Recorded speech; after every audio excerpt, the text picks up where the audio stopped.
Astagfirullahaladzim. Bapak-bapak dan ibu-ibu serta saudara-saudara sekalian,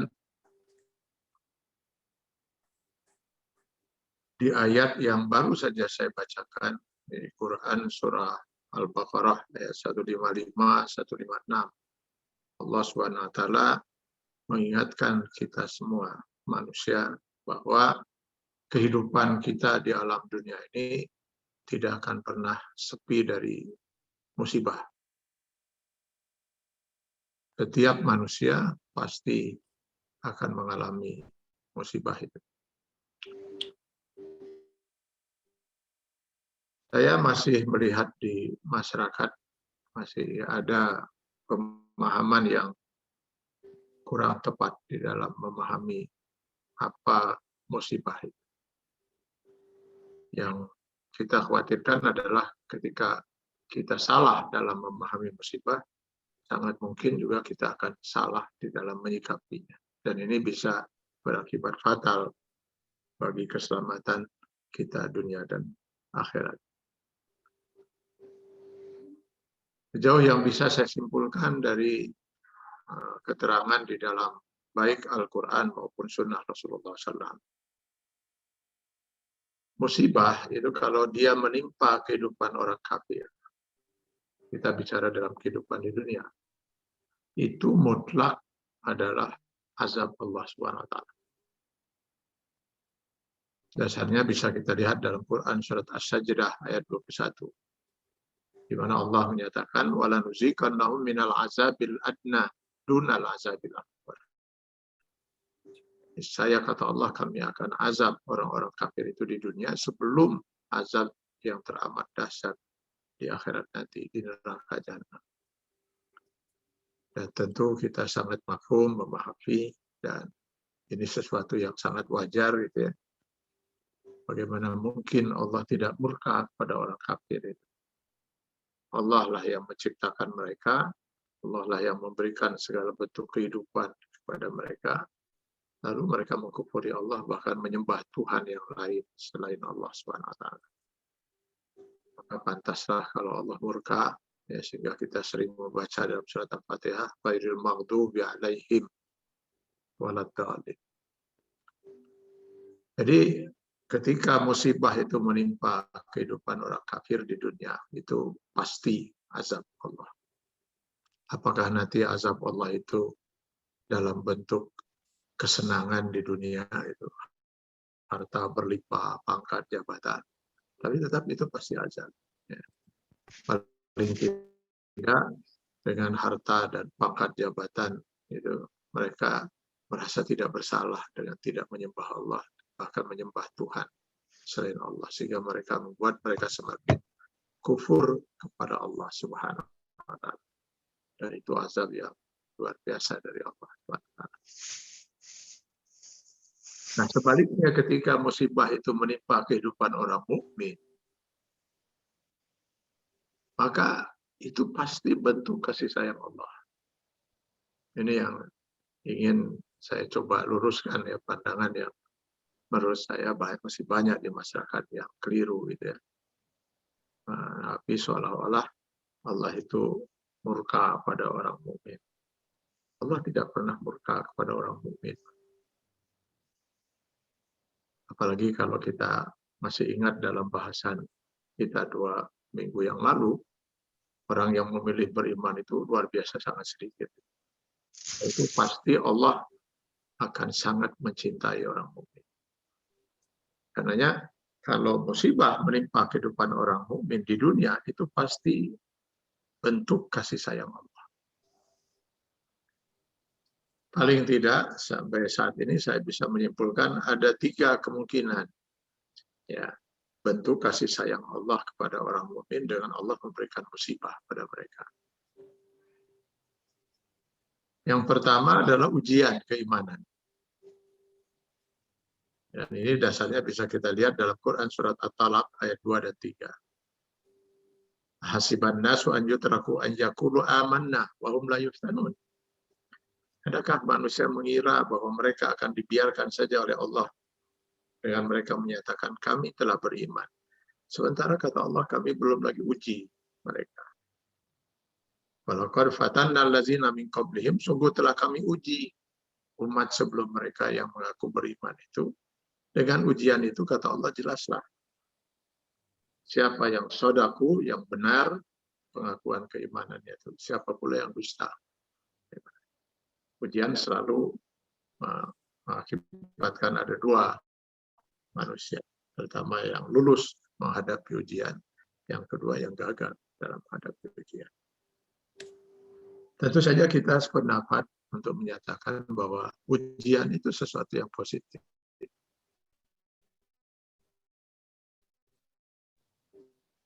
Ya, seseorang tidak lulus dalam menghadapi ujian. Ujian itu sendiri sesuatu yang positif. Kalau kita ambil misal dalam kehidupan mahasiswa misalnya, ya alangkah ruginya seorang mahasiswa kalau dia tidak diberi kesempatan ikut ujian. Lalu kapan mau lulusnya, kapan mau jadi sarjana? Bahwa kemudian dia sudah diberi kesempatan ikut ujian, lalu dia tidak lulus, ya salah sendiri. Tapi ujian itu sesuatu yang positif. Jadi kalau Allah memberikan kepada orang mukmin musibah dalam bentuk ujian, harusnya kita bersujud syukur.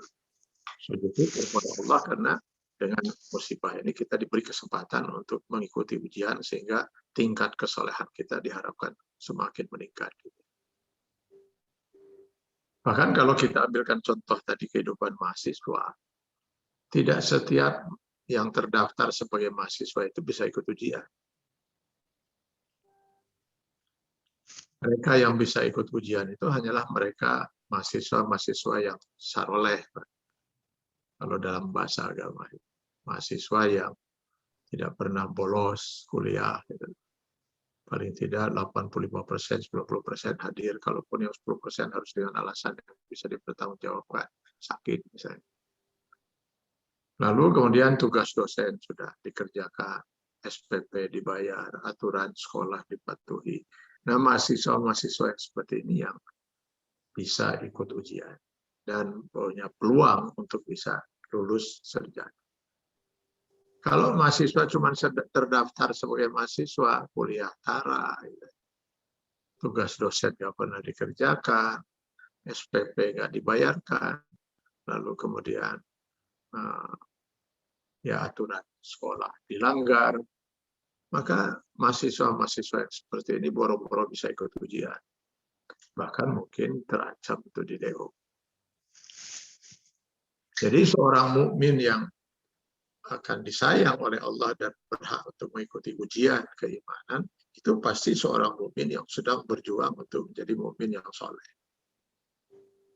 Paling tidak dia sudah berusaha untuk menjadi seorang mukmin yang soleh.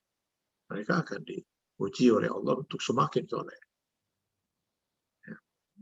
Makin soleh karena surga itu kalau di dalam hadis Rasul mengatakan ada 100 kelas, Pak. Fiha mi'atun darajah, ada 100 kelas.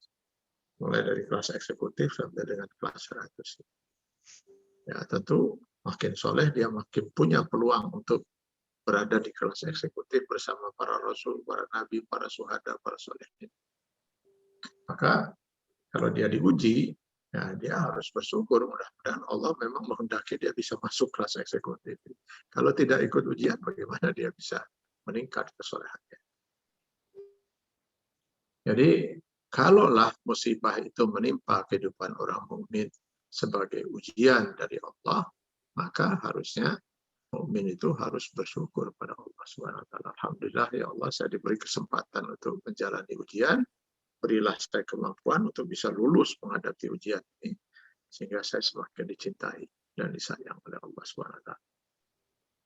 Bahkan sebenarnya Bapak-Bapak dan Ibu-Ibu sekalian, semakin soleh seseorang, semakin berat ujian itu. Semakin dia akan menghadapi ujian yang semakin berat. Karena itu, ujian yang paling berat dihadapi oleh manusia adalah para nabi, para rasul.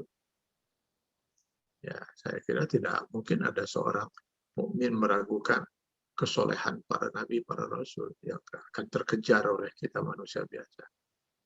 Nah, mari sekarang kita lihat kisah 25 rasul di dalam Al-Quran.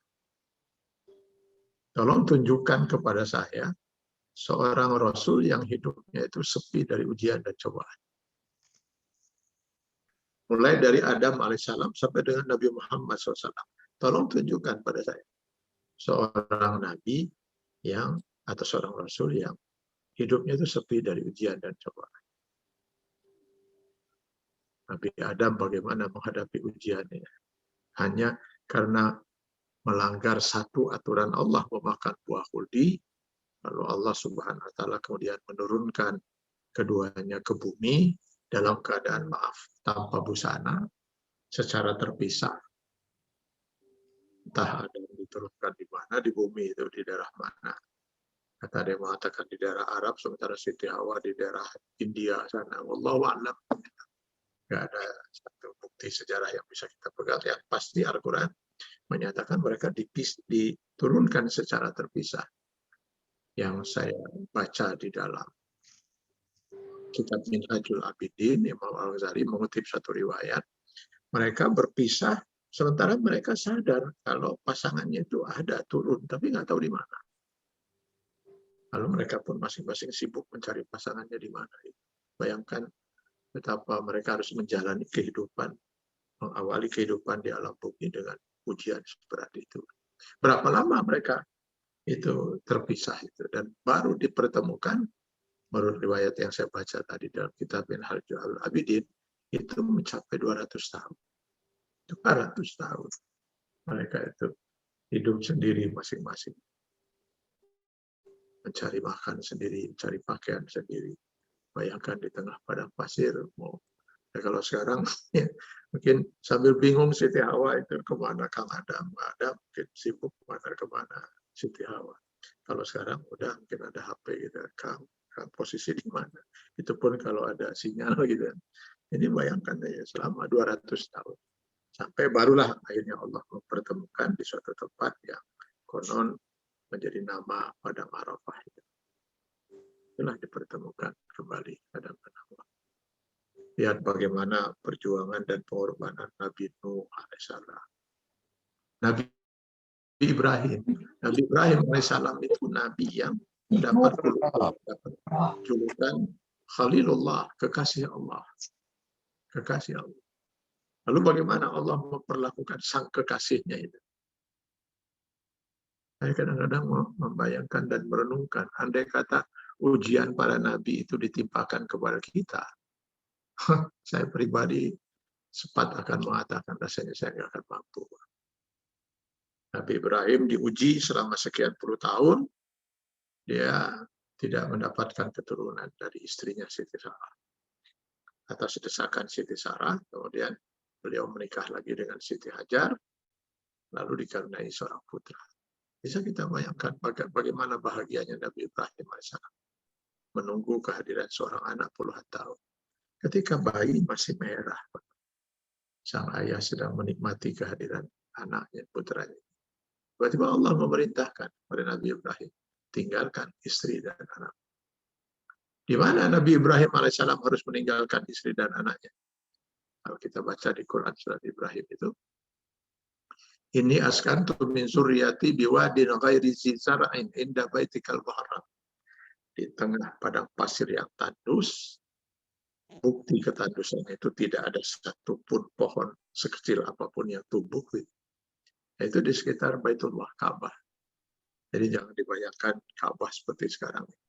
Dulu itu di sekeliling Ka'bah ini adalah daerah padang pasir yang sangat tandus, gitu, yang tidak ada seorang pun manusia yang mau hidup tinggal di sekitar itu. Disitulah Nabi Ibrahim harus meninggalkan istri dan anaknya. Untuk berapa lama? Ya, nggak jelas.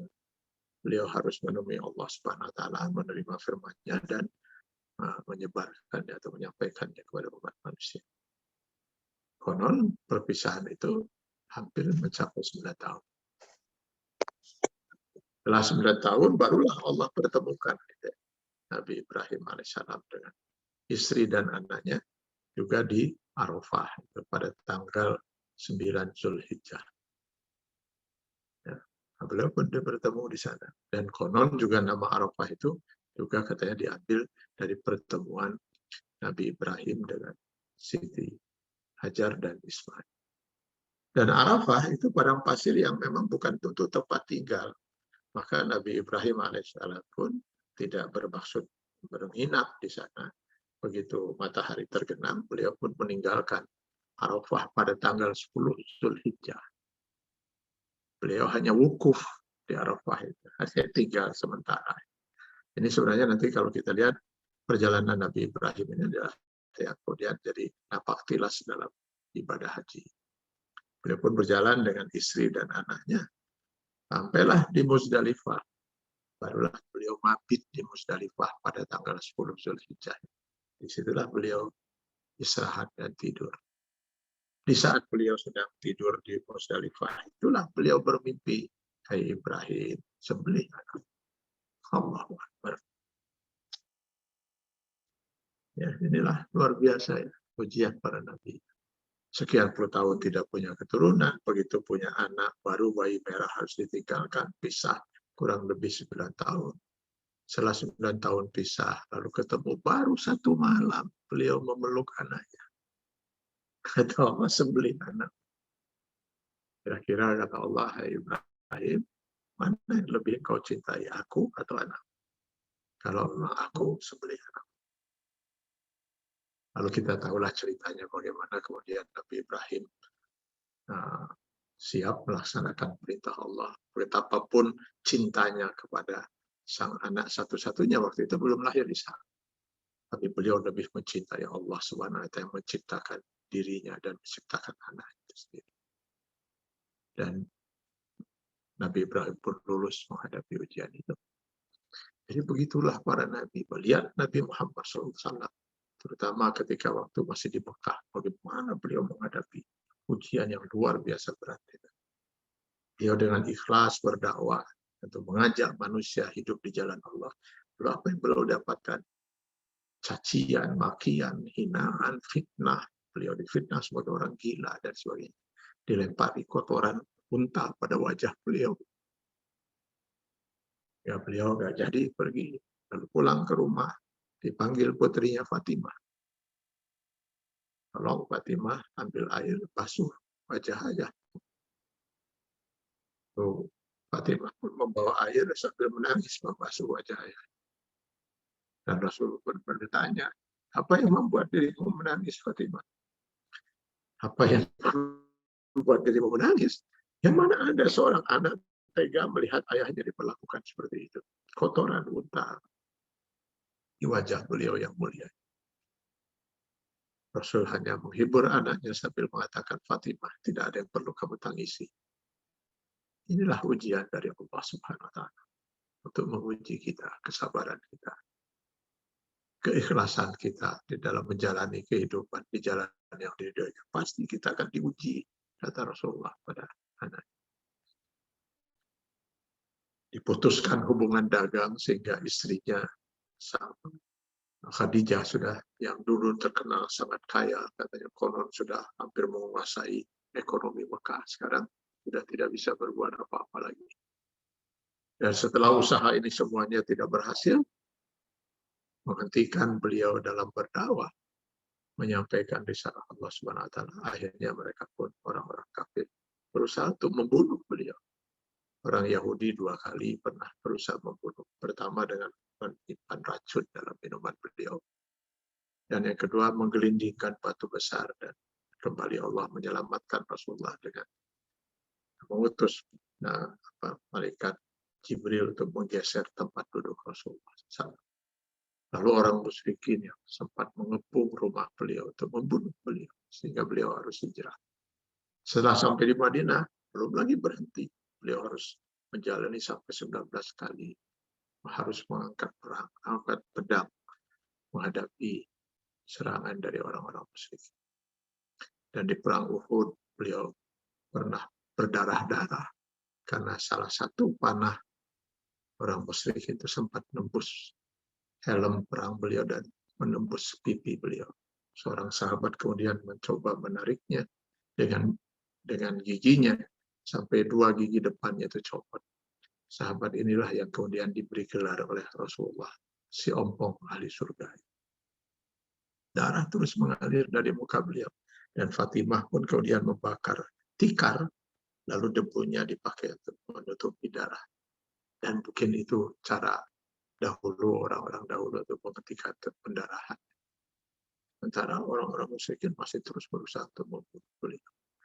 Inilah para nabi. Maka semakin soleh seseorang itu akan semakin memperoleh ujian yang lebih berat. Maka sering terjadi di masyarakat ada ungkapan, katanya orang itu orang soleh, katanya dia ulama, katanya ustadz. Kok malah hidupnya penuh dengan musibah? Ya kalau gitu betul orang itu orang soleh. Katanya malah, aduh enak ya ulama itu atau ustadz itu atau orang soleh itu. Hidupnya ini tenang, nggak pernah ada musibah. Oh jangan-jangan kita salah itu mengira dia orang soleh. Oh jangan-jangan dia bukan orang soleh. Kalau dia soleh, dia pasti akan menghadapi musibah. Dan musibah orang soleh itu, semakin dia soleh, semakin berat ujian dan cobaan.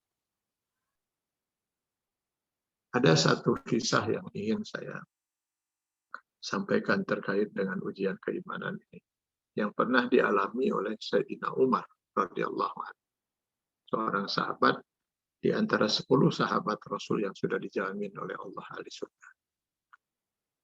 Umar bin Khattab radhiyallahu anhu adalah orang yang hidupnya sangat sederhana. Dia bukan pengusaha seperti Abu Bakar As-Siddiq. Hidupnya sangat sederhana sekali. Bahkan ketika beliau menjadi khalifah, jadi Amirul Mukminin, jadi kepala negara, saya pernah baca kisah, beliau tidak mampu membelikan untuk anaknya baju baru, Abdullah. Dan ternyata anaknya itu hanya punya 2 baju, satu dipakai, satu dicuci. Anak seorang kepala negara. Beliau hidupnya sangat sederhana. Nah, suatu ketika beliau mendapat musibah, hilang separuh hartanya. Ya, kalau orang kaya ya, hilang separuh hartanya itu mungkin nggak terlalu beratlah ujian itu ya. Ini sekarang orang yang hidupnya sudah sangat sederhana, di atas kemiskinan sedikit lah mungkin itu. Lalu hilang pula separuh hartanya. Setelah beliau menyatakan inna lillahi wa inna ilaihi raji'un, seperti yang dituntun oleh Allah di ayat 156 Al-Baqarah yang saya bacakan di awal tadi. Beliau pun lalu kemudian mengatakan alhamdulillahirabbil alamin. Para sahabat terkejut. Lalu mereka bertanya, wahai Sayyidina Umar, Anda baru saja mendapat musibah, hilang separuh harta Anda. Bahwa Anda kemudian mengatakan innalillahi wa inna ilaihi raji'un, kami paham itu dan seharusnya setiap orang mengatakan itu. Tapi kenapa kemudian kamu menyatakan alhamdulillahirabbil alamin? Apa jawab Sayyidina Umar? Paling tidak saya punya 3 alasan. Kenapa saya bersyukur dengan musibah ini?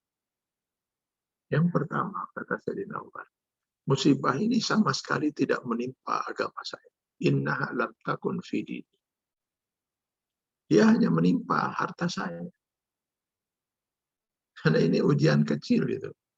Yang paling berat itu kalau musibah menimpa agama. Nah, itu baru musibah. Dulu rajin tahajud, sekarang malasnya luar biasa. Itu baru musibah besar. Dulu banyak kita bersedekah, membantu orang yang susah, membantu anak yatim. Karena pelitnya luar biasa. Dulu rajin puasa sunnah Senin Kemis, sekarang malasnya luar biasa. Dulu masih rajin tadarus baca Quran, sekarang udah gak pernah lagi. Nah itu musibah besar. Dulu rajin sholat berjamaah di masjid, sekarang enggak. Nah, itu baru musibah besar. Jadi kalau hanya sekedar hilang harta, itu musibah kecil. Alhamdulillah, dengan hilangnya separuh harta saya, sedikit pun tidak hilang keimanan saya. Sedikit pun tidak hilang semangat ibadah saya pada Allah Subhanahu wa taala. Nah, itulah Sayyidina Umar. Mudah-mudahan kita bisa meniru beliau. Meniru beliau. Itu yang pertama. Yang kedua, kata Sayyidina Umar, kenapa saya bersyukur dengan musibah ini? Innaha lam takun azam. Kalau Allah mau, sebenarnya Allah Maha Kuasa untuk memberikan musibah yang lebih besar lagi. Yang terjadi sekarang hilang separuh harta saya. Padahal kalau Allah mau, bisa semua. Semua bisa hilang. Karenanya dengan musibah ini hanya menyebabkan hilangnya separuh harta saya. Saya bersyukur pada Allah Subhanahu wa taala. Allah masih menyisakan yang setengahnya lagi untuk saya nikmati. Jadi kalau kita suka mendengar di masyarakat ketika ada musibah, lalu ada orang berkomentar, untung saja. Itu sebenarnya prinsip kehidupan seorang mukmin yang pernah dicontohkan oleh Sayyidina Umar. Tabrakan itu mobil di tol, hancur itu mobil itu. Apa komentar masyarakat? Untung orangnya selamat. Iya betul orangnya selamat, tapi mobil itu baru saja dibeli. Hancur, udah nggak bisa lagi diambil apa-apanya. Lalu kata masyarakat, ya untungnya mobil itu memang sudah ini selesai urusan asuransinya. Sehingga itu nanti pasti dibayar oleh asuransi. Berarti mobil selamat. Ya, alhamdulillah kalau gitu, untung kalau gitu. Ya, tapi itu yang bersangkutan orangnya itu bararet seawak-awak itu. Apa komentar masyarakat? Ya, untunglah cuma sekedar baret seawak-awak. Nggak ada satupun bagian tubuhnya yang patah. Untung kene. Ya, tapi setelah 2 minggu dia mengeluh terus, linu dan sebagainya, hanya di ronsen, ternyata tangan kirinya patah. Retak lah gitu ya. Apa komentar masyarakat? Kueta alhamdulillah untung itu tangan yang kiri bukan tangan yang kanan. Masih untung. Ini mah dua-duanya tangannya patah. Apa komentar masyarakat? Ya alhamdulillah tidak dengan kaki-kakinya. Sakit itu alhamdulillah dia masih bisa ke kantor, masih bisa jalan, memberi instruksi ke bawahan dan sebagainya. Masih alhamdulillah kayaknya masih untung. Dan ketika dikatakan bahwa semua yang bisa potong tangan, kaki, semuanya potong. Patah semua. Apa komentar masyarakat? Untungnya itu masih hidup. Masih untung lagi. Bayangkan kalau dia meninggal dunia, loh, anaknya masih kecil-kecil. Masih untung kayaknya. Dan ketika kemudian akhirnya 2 minggu kemudian dia meninggal dunia, apa komentar masyarakat itu? Untung meninggal.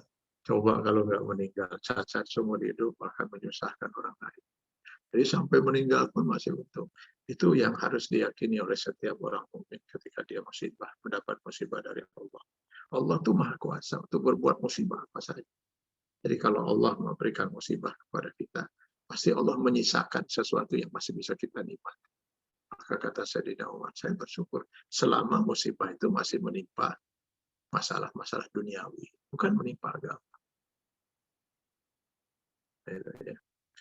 Jadi innaha lam takun azam.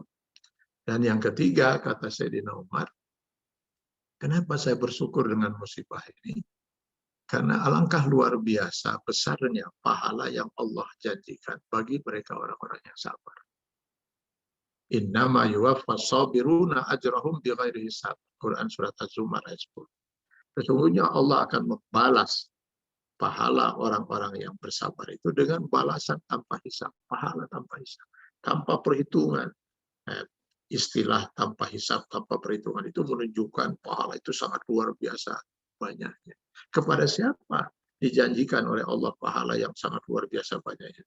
Kepada orang yang sabar. Siapa orang yang sabar? Orang yang kena musibah. Kalau begitu kata Sayyidina Umar, saya bersyukur kepada Allah.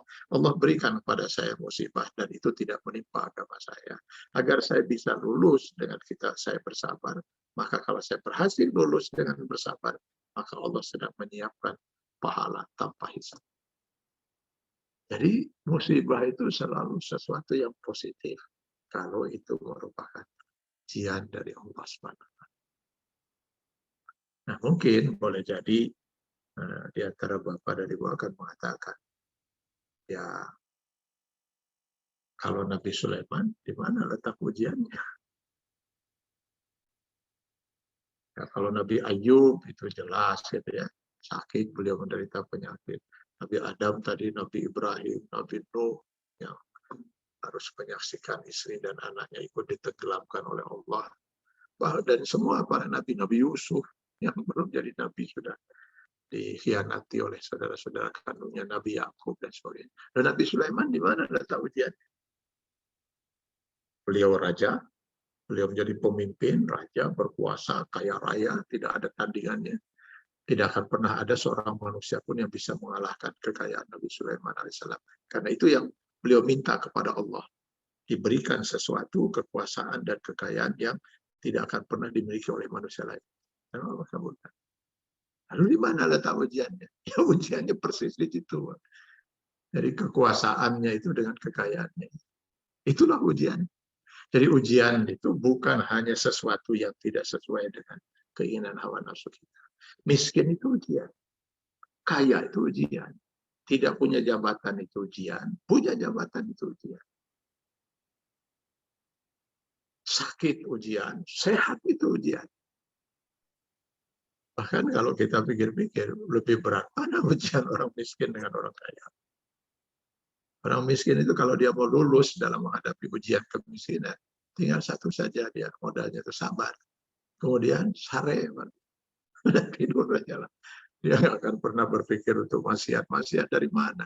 Semua yang namanya maksiat itu perlu duit. Ini boro-boro untuk berbuat maksiat. Untuk makan saja sudah susah. Yang berat itu sebenarnya ujian orang kaya. Dengan kekayaan yang dia miliki, maksiat apa yang nggak bisa dibeli di dunia ini? Semua jenis maksiat, saya kira kita semua tahu betapa mudah untuk dibeli oleh harta. Jadi berat mana ujian orang punya jabatan dengan orang tidak punya jabatan? Jelas orang yang punya jabatan. Kalau orang tidak punya jabatan selama 30 tahun lalu dia tidak pernah korupsi, wah itu wajar-wajar saja, hebat. Orang 30 tahun kerja nggak pernah korupsi, apa yang mau dikorupsi? Ya cuma satpam itu, korupsi naon. Yang berat itu kalau dia punya jabatan. Yang sekarang memenuhi ini apa?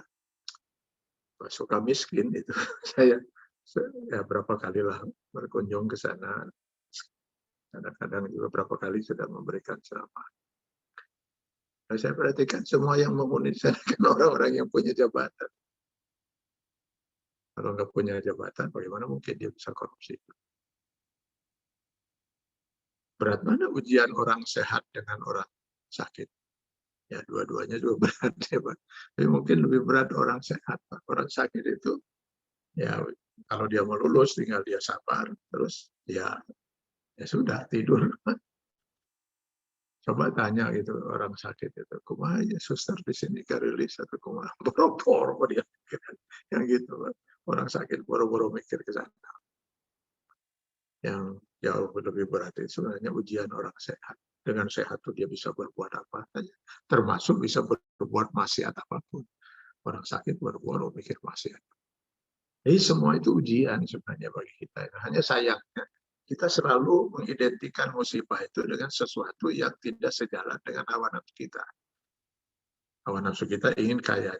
Begitu kita miskin, maka kita anggap itu musibah. Hawa nafsu kita ingin kita sehat. Begitu jatuh sakit, kita anggap itu musibah. Hawa nafsu kita ingin punya jabatan. Begitu lepas jabatan dari tangan kita, lalu kita anggap itu musibah. Padahal semua itu bagi kita sebagai seorang mukmin, semua itu adalah ujian. Kalau musibah itu dalam keadaan ujian, maka semua itu ujian. Ada orang yang diuji dengan kekayaan. Ada orang yang diuji oleh Allah dengan kemiskinan. Ada yang tidak lulus. Lulus dia ketika diuji dengan kemiskinan.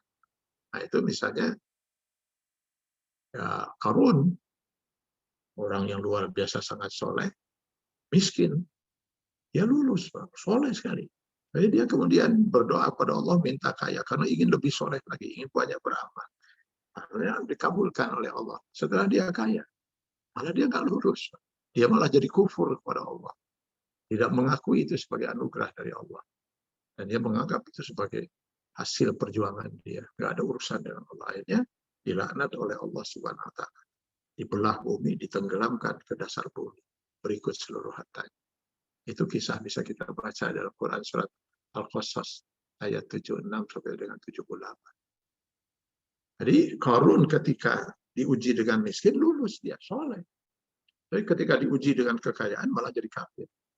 Sama dengan di zaman Nabi Muhammad SAW ada seorang bernama Sa'labah yang sama seperti itu. Ketika dia miskin, boleh dia. Lalu dia ngotot minta kaya. Bahkan ketika Allah tidak kabulkan, karena Allah Maha tahu dia tidak akan kuat mungkin menghadapi ujian kekayaan. Dia minta kepada Nabi Muhammad SAW untuk ikut mendoakan. Kata Nabi Muhammad, terbukti Allah tidak mengabulkan doa kamu, padahal kamu orang soleh. Berarti lebih baik kamu miskin. Kamu nggak akan kuat mungkin karena kalau kaya. Maka saya tidak akan ikut mendoakan, kata Rasulullah. Sahabat tetap ngotot, terus meminta pada Allah. Akhirnya diberikan kekayaan. Dan ternyata betul, dia tidak mampu menghadapi ujian kaya. Akhirnya dia kufur. Tapi terkadang ada juga orang yang diuji dengan malah jadi kafir juga. Kadal fakru yakuna kufar. Terkadang kemiskinan itu bisa membawa orang kepada kekufuran, kata Sayyidina Ali radhiyallahu anhu. Karena itu seorang mukmin dia pasti meyakini pilihan Allah yang terbaik. Jadi kalau dia sudah berusaha ingin kaya dan akhirnya dia tidak memperoleh kekayaan itu, padahal dia sudah upaya dia sudah optimal, maka dia bersyukur pada Allah. Jangan-jangan memang saya tidak akan mampu kalau diberi kekayaan. Jangan-jangan saya tidak memperoleh jabatan karena saya tidak akan mampu untuk memikul jabatan, amanah jabatan. Jadi ini ujian dari Allah Subhanahu wa Ta'ala. Nah, Nabi Sulaiman itu diuji dengan kekayaannya. Jadi kalau saya pernah baca satu riwayat, ya, satu kisah di dalam buku Al-Iman wal Hayat. Suatu ketika Nabi Sulaiman alaihissalam itu sangat takut betul kalau kekayaannya itu tidak bisa dipertanggungjawabkan di akhirat nanti. Amanah kekayaannya itu.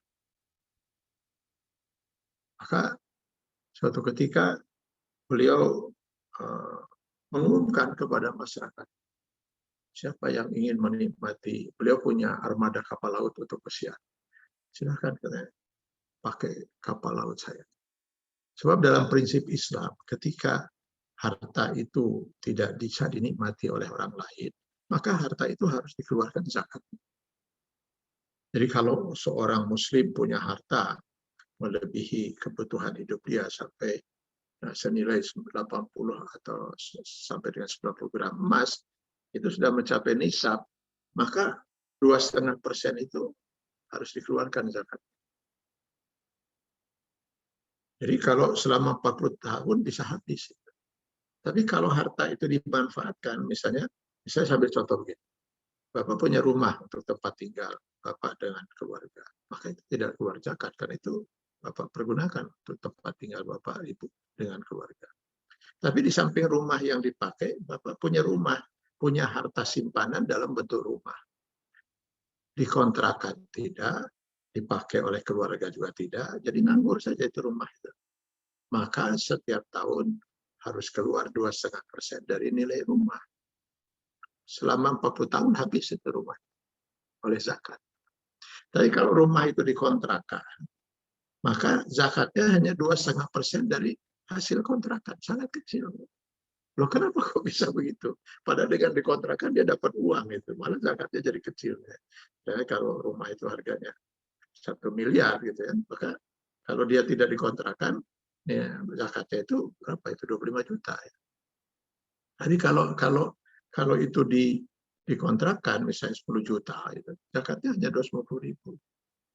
Dapat uang 10 juta, malah zakatnya cuma 250.000. Ini tidak dapat uang, kalau tidak dikontrakkan, malah zakatnya yang besar, itu 25 juta. Kenapa demikian? Karena Allah tidak menghendaki harta itu hanya tertimbun pada orang kaya. Tidak bisa dinikmati oleh orang lain. Jadi kalau rumah itu tidak dikontrakkan, akan dipakai oleh saudara-saudaranya yang kebetulan tidak punya rumah. Tidak keluar zakat sama sekali. Jadi Allah ingin menghendaki harta itu bisa dinikmati oleh orang lain. Kalau tidak, apa boleh buat? Harus keluar zakat 2,5% setiap tahun, dan selama 40 tahun bisa habis itu hartanya. Nabi Sulaiman takut kalau hartanya itu tidak membawa manfaat untuk orang lain. Sehingga nanti bagaimana beliau harus mempertanggungjawabkan ini di akhirat nanti di hadapan Allah.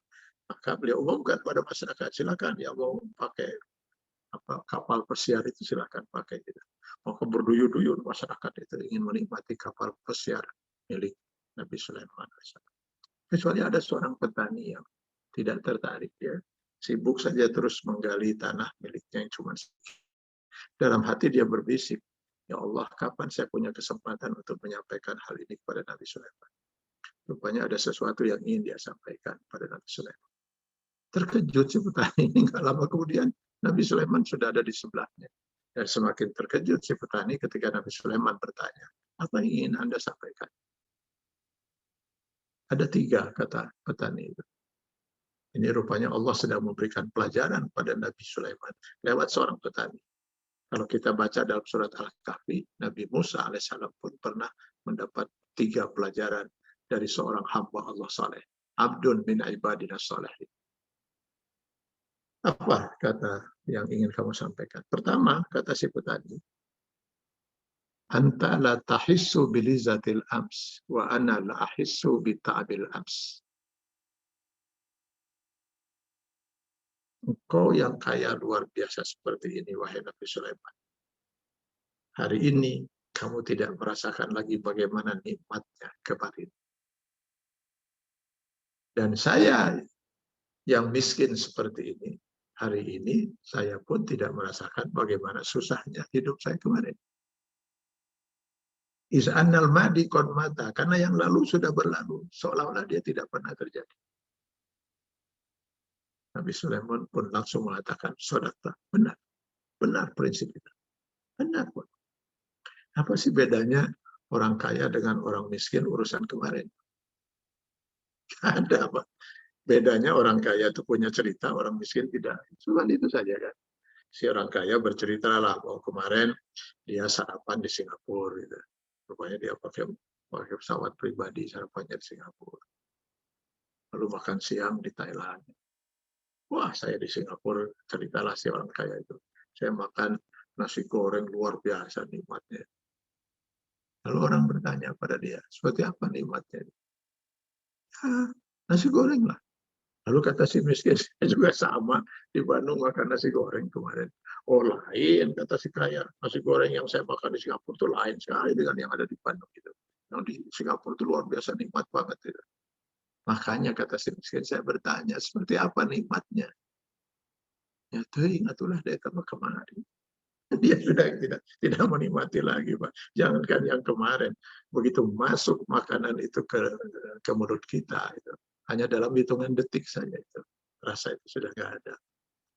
Dalam hitungan detik apa sih bedanya misalnya roti dengan hui, Pak? Sama itu, Pak.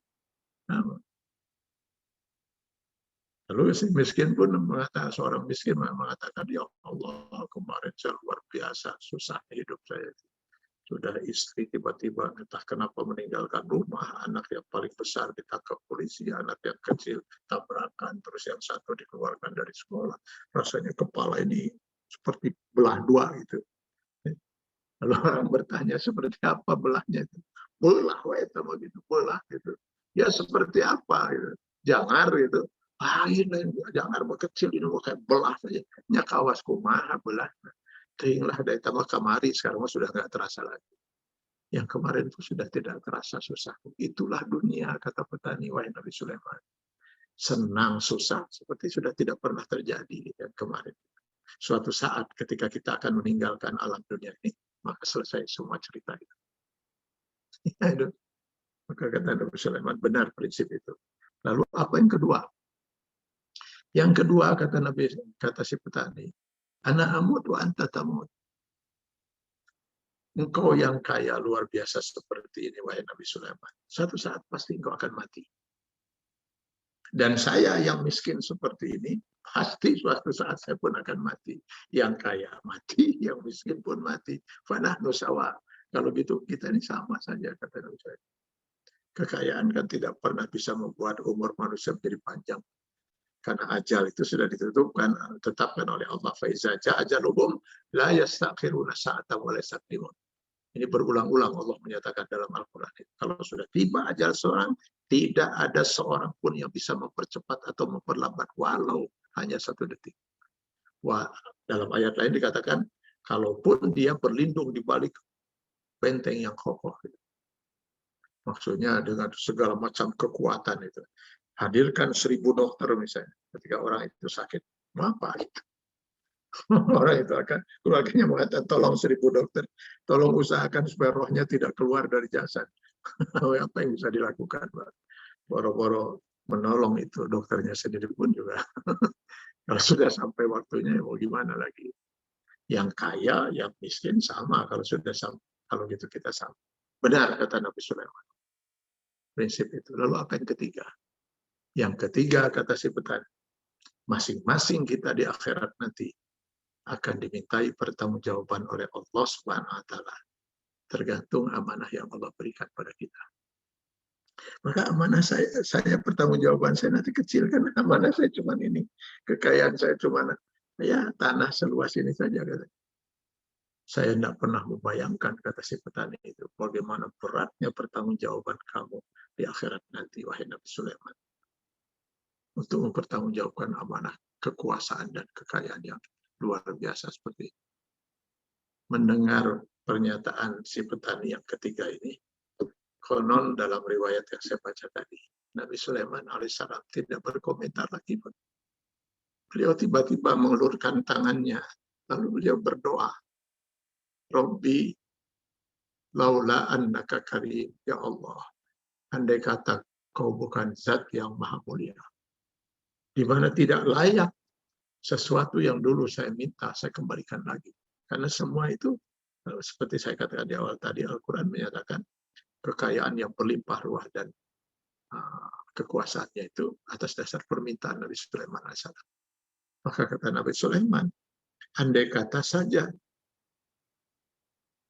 saya dimungkinkan untuk mengembalikan semua ini, saya ingin kembalikan. Lebih baik saya hidup seperti petani ini, berat sekali untuk saya pertanggungjawabkan amanah ini di hadapan engkau di yaumil akhir nanti. Menangis. Saya baca di dalam hadis sahih ini, hadis sahih itu Rasulullah SAW mengatakan, saya adalah Rasul yang terakhir, tapi nanti di akhirat Allah akan memuliakan saya. Saya menjadi Rasul pertama sekaligus manusia pertama yang akan masuk surga, menginjakkan kaki di surga. Lalu diikuti oleh nabi-nabi berikutnya, kata Rasulullah SAW. Di urutan terakhir, Nabi yang terakhir masuk surga dari kelompok Nabi. Nabi yang terakhir masuk surga itu adalah Nabi Sulaiman alaihissalam. Kenapa? Karena paling kaya, paling besar pertanggungjawabannya di hadapan Allah. Jadi pantaslah kalau dalam sebuah hadis Rasul mengatakan, yadkhulul fuqara min ummati qabla aghniyaihim binisfi yaumin. Orang-orang fakir dari umatku dan orang-orang kaya dari umatku yang sama-sama akan masuk surga. Ini nggak bicara yang mampir ya. Ini dua-duanya sama-sama ahli surga. Maka yang miskin pasti lebih dulu masuk surga daripada orang kaya. Kenapa? Hisabnya hanya sedikit. Gitu. Kalau ditanya oleh malaikat, hai kepada orang miskin itu, amanah harta yang Allah titipkan pada kamu di dunia dipakai apa saja? Apa malaikat kata? Saya cuma kebagian sedikit, gitu. Hanya sedikit. Sehingga laporan keuangannya mungkin hanya berapa halaman. Sudah masuk kata saya nggak mau bayangkan itu konglomerat berapa jilid, Pak. Coba kata malaikat, buka jilid 18 halaman sekian itu, 800 sekian itu. Kamu dulu hari anu pernah mendapatkan harta sekian, lalu berapa yang halal, berapa yang haram, lalu dipakai apa saja dan seterusnya dan seterusnya. Jadi wajarlah kalau orang miskin itu lebih dulu masuk surga. Pasti orang miskin lebih dulu, Pak. Cuman kalau kelas di surga baru ditentukan oleh amal. Bisa saja orang miskin itu lebih dulu masuk surga. Tapi kelasnya ekonomi, Pak. Karena dengan kemiskinan itu miskin juga di amalnya. Jadi kalau orang kaya, andai kata dia mampu memikul amanah itu dengan benar, memang dia belakangan masuk surga. Tapi mungkin kelas eksekutif. Karena itu serahkanlah pada Allah untuk Allah menentukan apa yang terbaik dalam hidup ini. Ujian apa yang terbaik Allah berikan. Soal ujian apa yang terbaik. Karena Allah yang maha tahu yang terbaik untuk kita dunia akhirat. Ini yang pertama, rupanya waktunya sudah habis ya. Karena itu, supaya jangan penasaran, saya minta waktu 2-3 menit lah itu ya, untuk melanjutkan poin yang kedua. Musibah itu baru satu ya kita bicara, itu adalah ujian keimanan. Kemungkinan yang kedua, musibah itu bukan ujian. Musibah yang Allah berikan pada orang mukmin yang dicintai oleh Allah itu bukan lagi merupakan ujian. Karena orang ini sudah nggak perlu lagi diuji oleh Allah, atau mungkin sudah banyak dia diuji oleh Allah dan lulus. Jadi apa gerangan musibah yang menimpa diri dia? Pilihan Allah yang terbaik. Pilihan Allah. Jadi Allah sedang memilihkan sesuatu yang terbaik. Nah, terbaik bagaimana? Dia sedang ada order atau ada proyek di Jakarta. Ada proyek di Jakarta. Pagi itu dia akan berangkat. Dan ternyata begitu semua sudah disiapkan, malam sudah tahajud dan sebagainya, semua sudah disiapkan, pagi-pagi tiba-tiba dia demam tinggi, sehingga dia tidak bisa ke Jakarta dan hilanglah proyek itu. Sudah nggak mungkin lagi dia bisa memperoleh proyek itu. Lalu dia menganggap itu musibah. Padahal kata Allah, itu bukan musibah, saya sedang memberikan yang terbaik. Kalau saya biarkan kamu sehat, kamu ngotot akan ke Jakarta. Pasti kamu ngotot. Rencananya pakai kendaraan pribadi dan kamu tidak akan sampai ke Jakarta. Sebab di tengah jalan kamu akan tabrakan dan hancur semua itu. Kamu tetap tidak sampai dan tidak akan memperoleh proyek itu, bahkan kamu akan masuk rumah sakit. Mana yang kamu mau pilih sekarang? Saya biarkan kamu sehat dan kamu pergi ke Jakarta, lalu tabrakan, lalu masuk rumah sakit. Atau lebih baik saya buat kamu demam sehingga kamu tidak berangkat, kamu selamat dari tabrakan itu. Karena kita tidak tahu tentang apa yang sedang Allah rencanakan yang akan datang. Luqman 34, kita tidak tahu apa yang akan terjadi yang akan datang. Maka kita mengira itu tidak baik. Padahal sebenarnya kita menganggap itu musibah. Padahal sebenarnya Allah sedang memilihkan yang terbaik. Wa asa an takrahu syai'an wa huwa khairun lakum wa asa an tuhibbu syai'an wa huwa khairun lakum. Boleh jadi kamu sangat tidak menyukai peristiwa yang menimpa dirimu, padahal itu yang terbaik. Sebaliknya boleh jadi kita sangat menyukai sesuatu, mati-matian kita ingin memperoleh itu, malah kita menangis, stres karena tidak bisa memperolehnya. Padahal kata Allah, sengaja saya tidak berikan itu kepadamu, karena itu sangat tidak baik sekali bagi kamu. Wallahu ya'lamu wa antum la ta'lamun. Allah yang maha tahu, sementara kamu tidak tahu apa hikmah di balik peristiwa yang menimpa diri kita. Itu yang kedua, saya persingkat saja. Dan yang ketiga, musibah itu bisa dalam bentuk kasih sayang Allah kepada orang. Bukan ujian keimanan. Bukan juga pilihan Allah yang terbaik. Tetapi teguran dari Allah SWT. Nah, kalau yang ini, yang ketiga ini, dalam bentuk teguran dari Allah. Nah, itu azab lah, boleh kita sebut azab. Loh, katanya orang mukmin itu kalau dapat musibah di dunia adalah kasih sayang Allah. Betul. Azab kepada orang mukmin di dunia itu adalah kasih sayang Allah. Jadi ibarat seorang ibu yang menjewer telinga anaknya. Bagi si anak itu jeweran itu azab, makanya anak itu sampai menangis, menjerit-jerit karena merasakan sakit. Beranikah kita mengatakan bahwa si ibu itu kejam pada anaknya, si ibu itu benci pada anaknya? Tidak. Lalu kenapa si ibu itu melakukan itu, menyakiti si anak? Saking sayangnya dia kepada si anak. Nasihat sudah tidak mempan, segala macam pun sudah tidak mempan. Tidak diberi uang jajan pun tetap saja dia bandel dan tidak mau melakukan yang diperintahkan oleh orang tuanya. Maka tidak ada jalan lain, akhirnya dijewer telinga anak. Ketika anak itu sudah menangis, si ibu masuk ke kamar, mengunci diri dan kemudian menangis. Kenapa? Tidak kuat dia mendengar tangisan si anak dan tidak tega. Lalu kenapa dia lakukan penjara anaknya? Saking sayangnya karena dia ingin anak itu segera berhenti dari melakukan yang tidak diridhai Allah dan melakukan sesuatu yang diridhai Allah SWT. Sangat mungkin karena kita sudah sering melakukan perbuatan yang Allah tidak ridho kita lakukan. Allah menjewer kita dengan musibah itu. Maka Allah sayang pada kita supaya kita segera kembali ke jalan Allah, tobat dan kembali ke jalan Allah, lalu kita memperbaiki diri sebelum ajal menjemput diri kita masing-masing. Jadi apapun musibah menimpa diri kita, apakah itu ujian, apakah itu adalah pilihan Allah yang terbaik, ataukah itu jeweran peringatan dari Allah, semuanya didasari karena kasih sayang Allah kepada orang mukmin. Nah, itu ya. Nah, sekarang bagaimana kita bisa menentukan apakah musibah yang menimpa diri kita ini adalah ujian ataukah pilihan Allah yang terbaik, atau ini adalah peringatan dari Allah, azab. hanya diri kita yang bisa menjawab itu. Karena hanya diri kita yang paling hafal dengan diri kita juga. Ya, selain Allah hanya diri kita. Orang lain nggak ada yang tahu diri kita setahu kita. Seperti tahunya kita pada diri kita sendiri. Kalau kita merasa bahwa kita sudah berada di jalan yang benar selama ini, insya Allah itu ujian. Atau bahkan pilihan Allah yang terbaik. Tapi kalau kita merasa memang dalam bulan-bulan terakhir ini saya sudah berani berbuat sesuatu yang Allah larang, maksiat dan sebagainya. Oh, ini pasti jeweran. Maka jawabannya adalah segera kita bertobat dan kembali ke jalan Allah Subhanahu wa taala. Mudah-mudahan dengan kita memahami musibah itu seperti ini, kita tidak akan pernah salah dalam menyikapinya. Gitu ya. Saya khawatir kita lalu menangis ketika harusnya kita tertawa, kata Rasulullah, bersujud syukur. Atau kita tertawa gembira, padahal harusnya kita menangis. Akibat kita tidak memahami apa yang sedang terjadi pada diri kita, yang sedang Allah rencanakan pada diri kita. Semoga Allah selalu memberkahi kita sekalian, dan semoga kita selalu di posisi orang-orang yang lurus dalam menghadapi ujian-ujian kehidupan ini, dan mudah-mudahan kita termasuk orang yang beruntung dunia dan akhirat. Terima kasih. Billahi taufiq wal hidayah. Wassalamualaikum warahmatullahi wabarakatuh.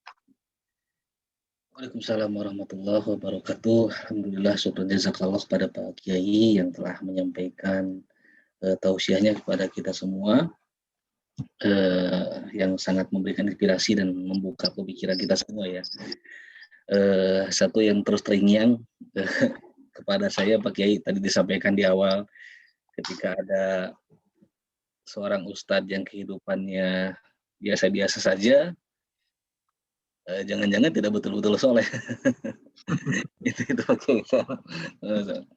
Masya Allah. Baik, pada para peserta kajian kami persilakan untuk mengajukan pertanyaan.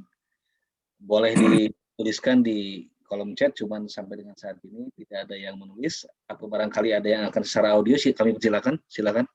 Ya, saya boleh. Dengan siapa? Oh, Prof. Azali. Silakan, Prof. Sehat, Prof. Alhamdulillah.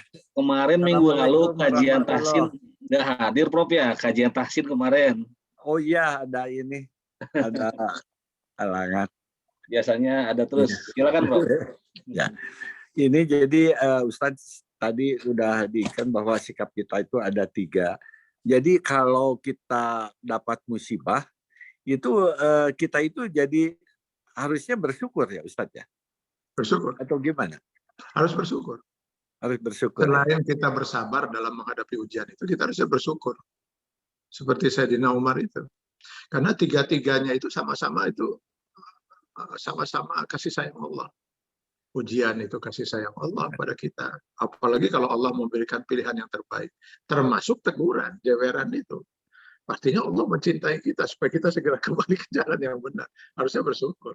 Di samping bersyukur itu, dan harus optimis ya Ustadz ya. Jadi jangan jadi pesimis. Waduh, ini kita mendapat ini musibah ini. Jadi harus optimis gitu atau gimana? Ya harus optimis kalau kita mau lulus. Harus optimis. Kita jalani ujian itu supaya kita dapat lulus. Dan kita yakin kita bahwa pasti bisa lulus. Allah akan memberikan kita ujian itu, pasti juga Allah memberikan kemampuan kita untuk menghadapi ujian itu. Kalau sampai ada sesuatu yang memang tidak mampu, maka Allah sudah memberi syarat pada kita bahwa Allah tidak akan menuntut di luar kemampuan kita. Jadi kita harus optimis bahwa kita akan mampu mengatasi itu dengan kemahakuasaan Allah Subhanahu wa taala. Kita bersyukur, ya Allah, ini kalau ini ujian, saya beri kekuatan untuk mampu saya menghadapi ujian. Kalau ini pilihan Allah yang terbaik, maka saya sujud syukur. Tapi karena saya yakin saya selama ini banyak sudah meninggalkan kewajiban, berani melakukan yang haram, ini jangan-jangan ini jeweran. Maka saya segera bertobat dari dosa-dosa saya. Allah, saya akan kembali ke jalan yang koridor seperti itu. Semua kasih sayang Allah. Iza ahabballahu qauman ibtalahum, kata Rasul. Kalau Allah sudah mencintai suatu kaum karena mereka itu beriman, pasti Allah memberikan bala, ujian. Jadi makin Allah cinta kepada seorang, makin besar ujian. Nah, kita harus bersyukur dikasih kesempatan ujian. Ya. Terima kasih. Assalamualaikum. Waalaikumsalam. Terima kasih Prof atas pertanyaan. Silakan pada peserta yang lain. Boleh melalui audio, silakan, kami persilakan.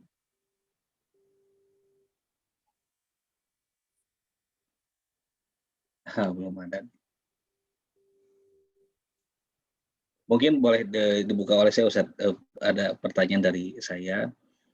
Sejauh apa, Ustaz, ya, ketika tadi saya mendengar bahwa semakin cintanya Allah kepada seorang hamba, semakin besar mungkin potensi dia akan diuji oleh Allah Subhanahu wa Ta'ala. Sementara kita sebagai sosok manusia yang memiliki sifat-sifat manusiawi, punya rasa takut, Ustaz, ya. Sejauh apa rasa takut yang mungkin diperbolehkan? Aduh, sieun diuji abdi ya, misal. Kita punya anak, takut dan sebagainya, begitu barangkali bisa dipahami. Sejauh apa rasa takut yang diperbolehkan, Ustaz, terhadap ujian yang Allah berikan? Harusnya kita bukan takut menghadapi ujian, karena ujian itu pasti akan dialami oleh kita, gitu. Bahkan itu sesuatu bentuk kasih sayang Allah. Yang kita takutkan tuh harusnya adalah kalau sampai tidak lulus menghadapi ujian. Itu yang kita takutkan. Sebenarnya seperti saya katakan, ujian itu kan sesuatu yang positif. Kok malah kita jadi takut menghadapi sesuatu yang positif? Jadi kita harusnya bersyukur dan siap menghadapi ujian. Malah kita harus bersyukur pada Allah karena kita diberi kesempatan. Yang boleh kita takut itu kalau seandainya, ya Allah, saya takut kalau sampai nggak lulus. Tapi harusnya optimis seperti kata Pak Prof. Azali tadi. Kita harus optimis bahwa kita bisa lulus kok. Bahwa nanti kemudian kita ada sesuatu yang kita tidak mampu, kita lulus. Karena kita lulus dalam batas misalnya gini, ujian kita itu sebenarnya kalau mau ditamsilkan, ujian kita itu harus mengangkat beban 100 kilo. Nah sekarang kita sudah berusaha untuk mengangkat beban itu yang ternyata kemampuan kita hanya sampai 70 kilo. 100 nggak bisa kita. Hanya 70 kilo yang bisa kita angkat beban itu. Maka apakah kita sudah lulus? Sudah lulus. La yukallifullahu nafsan illa usaha. Saya sering mengambil contoh begini ya, supaya jangan sampai kita misalnya ada orang sholat gitu. Katanya orang sholat itu kalau tidak khusyuk tidak akan diterima sholatnya oleh Allah. Betul. Terus saya rasanya kalau melihat definisi khusyuk yang disampaikan oleh para ustadz, sepertinya saya belum pernah bisa mencapai definisi khusyuk seperti itu gitu. Nah, pertanyaannya saya bilang, sudahkah saudara melakukan upaya yang optimal untuk bisa khusyuk? Sudah, seperti misalnya menyediakan waktu untuk sholat, memahami bacaan sholat, dan seterusnya. Sudah dilakukan. Lalu hasilnya, ya masih seperti itu. Kalau itu sudah optimal, itu pasti sudah diterima oleh Allah Subhanahu wa Ta'ala. Dan besok saudara harus berusaha lebih.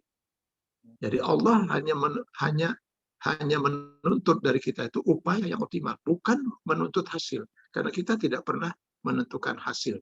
Yang dituntut oleh Allah Subhanahu wa Ta'ala hanya upaya yang optimal. Jadi jangan pernah takut menghadapi ujian atau takut karena nanti Allah menguji. Biarkan Allah menguji kita. Yang paling kita takutkan itu kalau sampai kita tidak lulus. Maka kita yakin optimis, kita bisa lulus menghadapi ujian itu dengan pertolongan Allah. Dengan mau kita memanfaatkan semua potensi yang Allah berikan pada kita. Saya kira itu. Baik, terima kasih Pak Kiai. Alhamdulillah ini ada beberapa pertanyaan yang sudah masuk, Ustaz. Ini yang pertama dari Prof. Betty. Assalamualaikum, Ustaz. Jadi pandemi ini juga sebagai kasih sayang Allah ya, Ustaz. Ya itu tadi saya katakan di awal bahwa musibah itu ketika menimpa kehidupan manusia, kalau dia kafir itu azab. Murka Allah itu, pasti itu. Tapi kalau menimpa orang mukmin itu pasti kasih sayang. Hanya saja sekarang masalahnya kasih sayangnya apakah dalam bentuk ujian, apakah ini pilihan Allah yang terbaik atau ini juga azab. Ada jewerannya tadi, kalau saya misalkan jeweran jadi azab, tapi sebenarnya dalam bentuk jeweran kasih sayang Allah, karena Allah ingin mengingatkan yang bersangkutan agar kembali ke jalan Allah.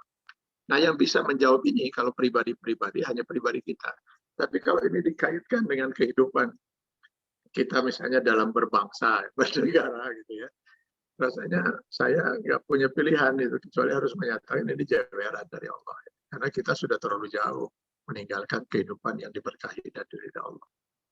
Sehingga saya pernah mengusulkan itu ya, mungkin alangkah baiknya kalau majelis ulama itu sudah mengajak itu, khususnya umat Islam tentu kalau majelis ulama, untuk melakukan taubat nasional.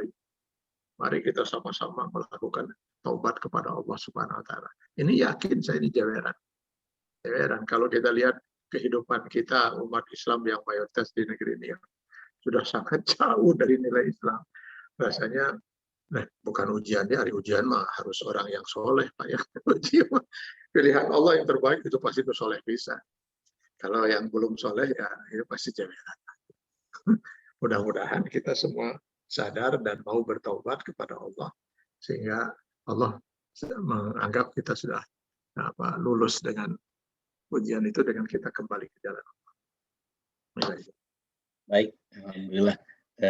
Pertanyaan selanjutnya Ustadz dari Dr. Suwardi, kalau kita difitnah oleh orang lain Ustadz, apakah itu juga salah satu bentuk ujian atau bukan, dan bagaimana menyikapinya Ustadz? Ya itu, tentu saja pertama itu bisa seperti kata tadi, bahwa itu musibah ya, fitnah itu musibah. Nah, ini apakah ini ujian, apakah ini adalah juga jeweran bagi kita, saya katakan tadi pribadi kita masing-masing yang menilai itu kan. Tetapi kalau memang kita merasa sudah berada di jalan yang benar, lalu kenapa juga masih ada orang yang mau fitnah kita? Gitu. Jangan-jangan Allah sedang memberikan kesempatan kita untuk mendapat pahala yang luar biasa besarnya dengan kita bersabar. Bersabar dengan fitnah itu. Itu Allah akan memberikan pahala yang besar. Dan kalau seandainya siap memfitnah kita itu sendiri kemudian tidak meminta maaf pada kita, itu sebenarnya tabungan amal untuk kita. Di akhirat nanti dia harus membayar fitnahan itu kepada kita itu dengan amalnya. Itu. Jadi ada sebuah hadis gini. Rasulullah SAW mengatakan mengajukan pertanyaan kepada para sahabat. Atadruna mahwal muflis. Tahukah kalian siapa orang yang paling bangkrut di akhirat? Lalu mereka menjawab, ya tentu Allah dan Rasulullah yang paling tahu. Rasul mengatakan orang yang paling bangkrut itu orang yang banyak berbuat zalim pada orang lain. Lalu dia tidak menyelesaikan di dunia. Maka di akhirat akan diselesaikan oleh Allah SWT. Dia harus membayar kezalimannya itu dengan amalnya. Jadi kalau dia punya amal, maka diambil amal itu oleh Allah sesuai dengan kadar kezalimannya ditimpakan pada orang yang dia zalimi. Nah, bagaimana kalau amalnya habis, Pak? Karena dia sudah menzalimi 10 orang, baru diambil untuk membayar 5 orang, sudah habis itu. Bagaimana nasib yang 5 orang lagi, Pak? Maka dosa yang 5 orang ini masing-masing akan diambil oleh Allah, ditimpakan pada orang yang berbuat zalim. Jadi kalau kita dizalimi, lalu orang itu tidak menyelesaikan di dunia, maka kita sebenarnya sudah mempunyai peluang untuk mendapat pahala tambahan di akhirat dari pahala amal dia. Kalau dia tidak punya amal, dosa kita yang dikurangi oleh Allah untuk ditimpakan pada yang bersangkutan. Jadi sebenarnya sangat mungkin Allah Subhanahu wa taala membiarkan kita dapat musibah dalam bentuk itu sebagai bentuk kasih sayang Allah Subhanahu wa taala pada kita. Tapi mungkin juga itu azab karena memang kita sudah tidak berada di jalan yang benar. Jadi wajar orang kemudian menzalimi kita dan itu dan Allah biarkan kita dizalimi karena memang kita pun bukan orang yang patut dilindungi oleh Allah Subhanahu wa taala. Kalau itu masalahnya berarti kita harus segera istighfar.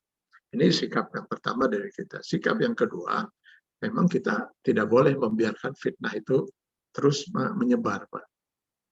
Kesian orang itu semakin banyak nanti dosanya, Pak. Maka kita harus menghentikan fitnah itu dengan meluruskan fitnah itu. Bahwa fitnah itu tidak benar. Bahwa nanti setelah kita lakukan itu tetap saja menyebar, ya mau gimana lagi. Atau orang tidak percaya dengan jawaban kita, itu terserah saja. Tapi paling tidak kita sudah meluruskan supaya jangan sampai fitnah itu semakin menyebar dan diyakini oleh semakin banyak orang. Karena itu semakin besar lagi dosa orang yang berfitnah. Ya mudah-mudahan ya kita harus berpikir 1000 kali lah untuk memfitnah orang. Karena itu bisa membuat kita bangkrut di akhirat dan di dunia. Nauzubillah. Ya. Baik, Ustadz. Nah, ini untuk yang selanjutnya, Ustadz, saya akan menyatukan 4 pertanyaan yang sepertinya satu topik ini, Ustadz ya. Tadi sih sebagian sudah dijelaskan oleh Ustadz, mungkin perlu diperjelas kembali bagaimana. Pertanyaan yang pertama dari Bapak Dr. Heriuda, bagaimana membedakan ujian atau azab kepada kita? Dan yang berikutnya dari Dr. Dele, bagaimana kita tahu kita lulus ujian atau tidak? Dan yang berikutnya, apakah boleh kita berprasangka kita tuh lulus ujian, Ustaz? Dan apa tanda-tandanya lulus ujian? Begitu, Ustaz. 4 pertanyaan, Ustaz.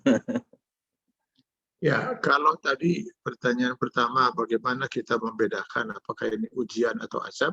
Sebenarnya tadi sudah saya sampaikan ya, bahwa yang bisa menjawab itu hanya diri kita masing-masing. Kalau itu menyangkut masalah yang musibah yang menimpa pribadi kita.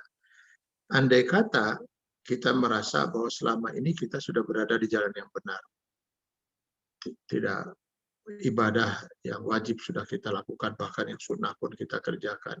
Kalaupun ada kesalahan-kesalahan kecil, yaitu memang manusiawi, yang kata Rasulullah tidak mungkin ada seorang manusia bisa terhindar.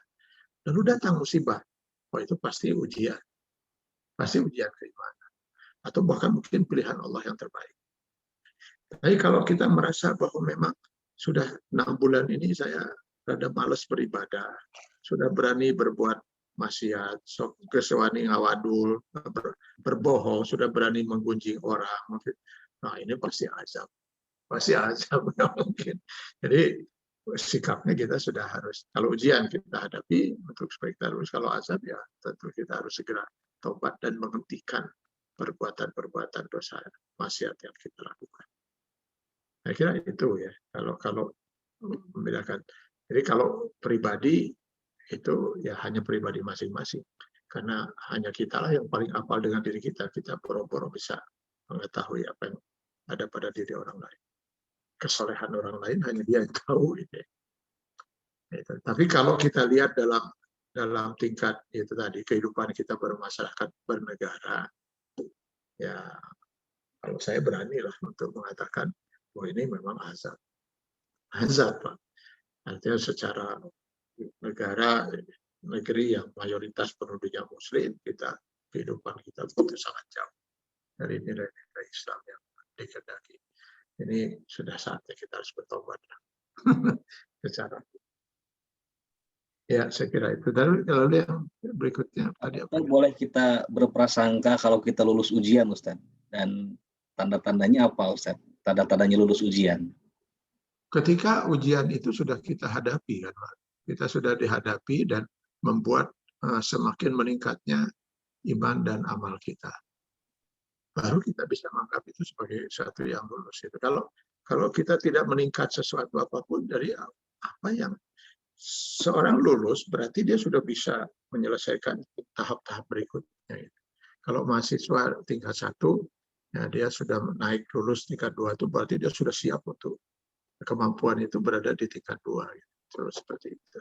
Jadi ketika kesolehan saya lebih soleh daripada hari kemarin, itu saya sudah lulus. Tapi kalau masih tetap nagen di situ, ya saya belum naik, tingkat saya belum lulus. Gitu. Jadi kesolehan saya harus lebih daripada sebelumnya. Hari ini harus lebih baik dari hari kemarin. Berarti saya sudah lulus menghadapi ujian itu. Karena Allah mengendaki ujian itu untuk meningkatkan peringkat kita. Kalau peringkat kita nggak naik, ya kita nggak lulus berarti kan, Pak. Jadi kalau kita optimis lulus ya lah, tapi peringkat nggak naik ya itu bukan optimis yang positif itu kan. Gitu. Kita harus lulus, yakin, optimis bahwa kita lulus karena kita yakin betul bahwa kita merasa kita jauh lebih soleh dibanding sebelum kita mendapat musibah. Jadi sebuah musibah itu harus meningkatkan iman dan amal soleh kita. Baru itu kita dianggap, baru kita bisa optimis bahwa kita sudah lulus. Ya, baik. Alhamdulillah, pertanyaan sudah terjawab ya tadi terkait ujian. Dan yang berikutnya Ustadz, karena tadi di paparan tausiah Ustadz sedikit disinggung masalah zakat, Ustadz. Nah, Ya, Ini ada pertanyaan yang memiliki hubungan dengan zakat, Ustaz. ya, Bismillah, Pak Ustadz. Mau tanya, jika suami punya sebidang tanah, ya. tapi tidak digunakan apapun, apakah juga harus dikeluarkan zakat? Tidak Karena digunakan apapun. tidak digunakan apapun, apakah juga dikeluarkan zakat? Karena mau dibuat usaha maupun dibangun rumah belum ada modalnya. Jazakallah, Ustaz, mohon Ya, penjelasannya. ya itu sama dengan tadi rumah tempat tinggal. Jadi prinsip dalam Islam begini. Kaila yakuna dulatan baina aghniyakum. Harta itu tidak boleh numpuk pada orang kaya. Dinikmati oleh dia tidak, dinikmati oleh orang lain pun tidak. Gambarnya kenapa? Gimana? Tidak, Ustaz, tidak. Tadi ada yang keluar suara. Silakan dilanjutkan, Ustaz. Jadi Allah tuh menghendaki agar harta itu tidak menumpuk pada orang kaya. Kalau dia dinikmati oleh dia, maka tidak keluar zakat. Maka misalnya rumah tempat tinggal yang dia tinggali itu tidak keluar zakat. Lalu perkakas rumah yang sewajarnya itu tidak keluar zakat. Kalau wanita itu emas satu set yang dia pakai itu tidak keluar zakat. Jadi yang dia nikmati gitu, yang dinikmati oleh dia, termasuk yang menjadi kebutuhan hidup dia dan keluarganya tidak keluar zakat. Nah, kalau itu kemudian sudah tersisa uang itu dan mencapai nisab, apakah itu dalam bentuk tabungan, apakah itu dalam bentuk tanah, apakah itu dalam bentuk rumah, dalam bentuk apapun, dan dia sudah mencapai nisab, nilainya kurang lebih dinilai 90 gram emas, dan itu bertahan sampai dengan 1 tahun, sudah bertahan haulnya 1 tahun, maka orang ini orang kaya, Pak. Dia harus keluar zakatnya itu. Harus keluar zakatnya. Nah, jadi kecuali kalau itu dimanfaatkan oleh orang lain, misalnya. Walaupun dengan misalnya kalau tadi rumah dikontrakan. Saya ambil contoh tadi rumah, kalau tidak dikontrakan, dia zakat 2,5% dari nilai rumah. Jadi kalau rumahnya 1 miliar, maka keluar zakat 25 juta. Ya. Tapi kalau dia kontrakan misalnya, per tahun itu katakanlah dikontrakan menjadi 50.000 atau 50 juta misalnya. Maka 2,5% zakatnya itu dari hasil kontrakan. Kecil, makin kecil kontrakannya. Padahal dia dapat uang 50 juta. Gitu. Kalau tidak dikontrakan, dia tidak dapat uang, bahkan keluar uang 25 juta. Gitu. Loh, kok bisa begitu? Ya kan itu tadi, Allah menghendaki rumah itu harus bermanfaat untuk dia, atau kalau tidak untuk orang lain. Walaupun dengan jalan kontrak. Tapi sudah membantu orang yang tidak punya rumah itu bisa tinggal. Tapi kalau dia misalnya manfaatkan rumah itu untuk saudaranya yang kebetulan tidak punya rumah, udah pakai aja rumah itu sementara sampai kamu punya rumah. Tidak keluar zakat sama sekali. Nah, demikian juga dengan tanah. Ketika tanah itu tanah tidur, tidak dipakai, keluar zakat. Kalau itu memang harta kelebihan dalam bentuk tanah. Keluar zakat 2,5% dari nilai tanah itu. Tapi kalau tanah itu misalnya dipakai untuk pertanian, malah keluar zakatnya itu dari hasil pertanian. Itu pun kalau mencapai nisab. Kalau tidak mencapai nisab, tidak keluar zakat sama sekali. Kenapa? Karena dipakai pertanian, ada tukang yang jadi kerja di sana. Ya, jadi bisa ada orang-orang yang nggak punya kerjaan jadi punya kerjaan mengolah tanah itu. Kemudian ada hasil dari tanaman yang bisa dinikmati oleh orang lain. Jadi Islam menghendaki harta itu tidak numpuk pada orang kaya, dinikmati oleh dia tidak, oleh orang lain pun tidak. Jadi keluar zakat itu, wayahna, itu keluar zakat. Jadi berapa keluarnya, ya harus diusahakan, harus keluar zakat itu dari tanah itu. Ini tanahnya belum bisa dipakai, ya dijual. Ini jual. Jadi nggak bisa kita menghindar. Sebab kalau kita menghindar begitu, orang mungkin lebih suka menyimpan uang dalam bentuk tanah lalu tidak keluar zakat. Jadi harus keluar zakat. Kecuali ya sudah, pakai saja untuk pertanian dalam batas itu. Biarkan dimanfaatkan oleh orang lain. Saya nggak usah dikasih lah, pakai aja untuk kamu. Nanti hasilnya panen, kamu pakai saja singkong atau apa, manfaatin. Nah, orang itu alhamdulillah diuntungkan oleh dia. Dan dia pun untung dengan tidak mengeluarkan zakat lagi. Dari tanahnya. Ya, saya kira itu. Jadi hukumnya wajib, Ustaz, ya, itu zakat itu. Wajib. Harus selama itu menjadi kelebihan dari harta dia dan sudah mencapai nisab. dan sudah mencapai haul 1 tahun. Jadi pilihannya hanya ada dua ya, bayar zakat atau kita berpikir keras bagaimana agar tanah itu menjadi manfaat, Ustaz ya. Manfaat untuk orang lain. Manfaat untuk orang lain. Baik Ustaz, ini mungkin waktu sudah menunjukkan di penghujung waktu kajian kita. Ini untuk penutup barangkali mohon maaf yang lain mungkin tidak bisa dibacakan. Kita lihat nanti seperti apa. Ibu Dr. Nenden Subana ada pertanyaan yang bagus sekali Ustaz. Untuk menghadapi ujian selain syukur juga harus ikhlas. Nah, bagaimana Ustaz kiat-kiatnya agar kita bisa ikhlas? Selain positif tadi Ustaz. Ikhlas itu kalau kita lihat dari bahasa Al-Quran itu artinya murni, Pak. Murni. Jadi artinya ikhlas itu ketika kita misalnya kalau dalam beribadah itu kita murni hanya melakukan ibadah itu semata-mata mengharap ridha Allah. Saya nggak tahu yang dimaksud oleh Ibu dengan ikhlas ini apa gitu ya. Kalau ikhlas dalam pengertian itu artinya kita bisa menerima dengan ikhlas apa musibah yang menimpa diri kita tanpa kita mengeluh gitu ya. Nah, itu ya. Kita menerima ini dari Allah bahwa ini adalah ujian yang Allah berikan pada kita atau ini adalah musibah yang Allah ingin kita segera. Nah, kita terima itu dengan ikhlas, tapi yang betul-betul kita terima itu dari Allah dan kemudian kita hadapi ujian itu dengan betul-betul menjalani ujian itu semata-mata mengharapkan ridha Allah dan kita mengharapkan Allah meluluskan kita dalam menghadapi ujian. Mungkin itu kalau mau dikaitkan dengan ikhlas itu ya. Artinya keikhlasan kita untuk menerima apapun yang Allah pilihkan kepada kita itu. Kan banyak orang kira gini, dia mengeluh gitu. Kenapa? Kenapa saya harus diuji dengan ujian seperti ini? Harusnya dia ikhlas menerima ujian itu. Nah, karena kenapa? Masa kita sudah menjadi orang yang beriman, kita sudah berusaha menjadi orang soleh, masa Allah Subhanahu wa Ta'ala menyiksa kita? Itu gak masuk akal.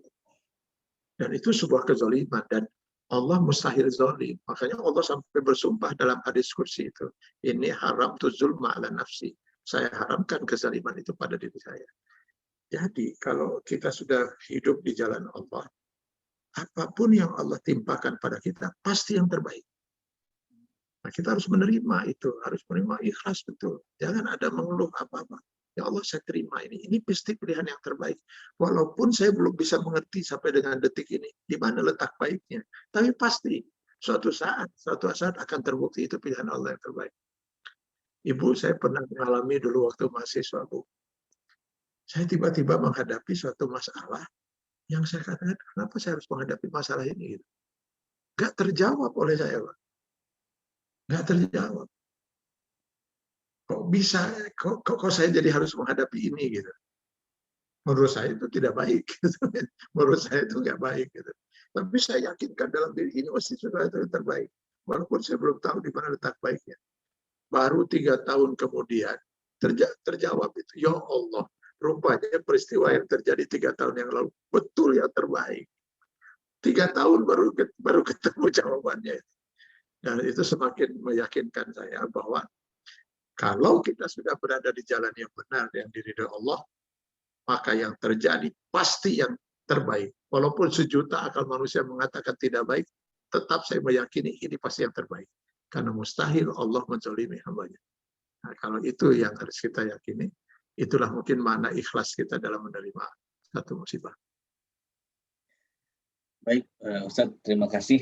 Jazakumullah khairan kasiran atas kajiannya pada malam hari ini.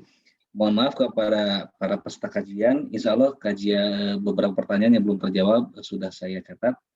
Dan nanti insya Allah kita akan kajian kembali bersama guru kita, Pak Ustadz Atian, ya. Nanti kami jadwalkan kembali, Ustadz. Insya Allah. Alhamdulillah. Nanti mungkin bisa langsung saja bedah masalah mungkin saja kajiannya. Langsung berbentuk pertanyaan-pertanyaan barangkali. Karena banyak sekali ternyata Ustaz. Ya, betul. Ya, baik Ustaz, sebelum ditutup mohon dipimpin doa singkat para Ustaz. Silakan. Baik, Bapak-bapak dan Ibu-ibu sekalian, marilah kita akhiri pertemuan kita dengan kita sama-sama berdoa pada Allah. Mudah-mudahan Allah selalu menentukan yang terbaik bagi kita sekalian. Auzubillahi minasyaitonir rajim. Bismillahirrahmanirrahim. Alhamdulillahirabbil alamin. Wassalatu wassalamu ala asyrofil mursalin wa ala alihi wa sahbihi ajmain. Allahumma innaka afuwwun karim tuhibbul afwa fa'fu anna ya karim. Amin ya Allah. Allahumma ta'assamna 'alal izzati wal jabarut Amin wa ya Allah. atasamna bi rabbil maliki wal malakut Amin ya wa Allah. tawakkalna 'alal hayyil ladzi la yamut. Isrif 'anna al bala'i wal waba'i wal fahsya'i wal munkari innaka 'ala kulli syai'in qadir. Rabbana atina fid dunya hasanah wa fil akhirati hasanah wa qina azabannar wa adkhilnal jannata ma'al abrar ya aziz ya ghaffar ya rabbal alamin. Allahumma rabbana taqabbal minna innaka antas samiul alim wa tub alaina innaka antat tawwabur rahim. Subhana rabbika rabbil izzati amma yasifun wa salamun alal mursalin walhamdulillahi rabbil alamin. Baik, alhamdulillah. Terima kasih. Insya Allah Allah Subhanahu Wa Taala mendengar dan mengijabah doa kita semua. Sekali lagi kami mengucapkan terima kasih jazakallahu khairan kepada Pak Ustadz guru kita Kiai Haji Atian Alidai LCMA yang telah kesekian kalinya bergabung bersama kami di Masjid Ashifa secara online. Terima kasih juga kepada para peserta kajian semuanya yang terus istiqomah setia bersama kita, bersama mengkaji kajian-kajian ilmu setiap hari Ahad pukul 20. Insya Allah kita bertemu kembali pada hari Ahad yang akan datang bersama tema Sirah Nabawiyah, melanjutkan kisah Utsman bin Affan ya, bersama Ustadz Nur Ihsan Jundullah. Baik, acara sudah selesai. Sekali lagi mengucapkan terima kasih juga kepada para pimpinan dan para guru besar yang bergabung, juga pada teman-teman Kang Panji, Kang Adi, dari IT yang terus mendampingi kami sampai dengan selesai selama ini. Demikian, terima kasih. Kita tutup dengan doa kifaratul majelis bersama-sama. Subhanakallahumma wa bihamdika asyhadu an la ilaha illa anta astaghfiruka wa atubu ilaik. Ilaihi taufiq wal hidayah. Assalamualaikum warahmatullahi wabarakatuh. Waalaikumsalam warahmatullahi wabarakatuh. Nun Ustaz. Nuhun sami-sami. Nuhun. Damai. Amin. Insyaallah. Allahumma khair Ustaz. Insyaallah. Nuhun. Amin. Amin. Amin ya rabbal alamin. Nuhun doa-doa. Jazakallah Ustaz. Amin. Amin. Sehat ras Ustaz atau nuhun pisan jazakallah. Amin. Atur nuhun. Amin. Amin ya mujibas sairin. Amin. Nuhun Pak Atian. Nuhun sami-sami nuhun.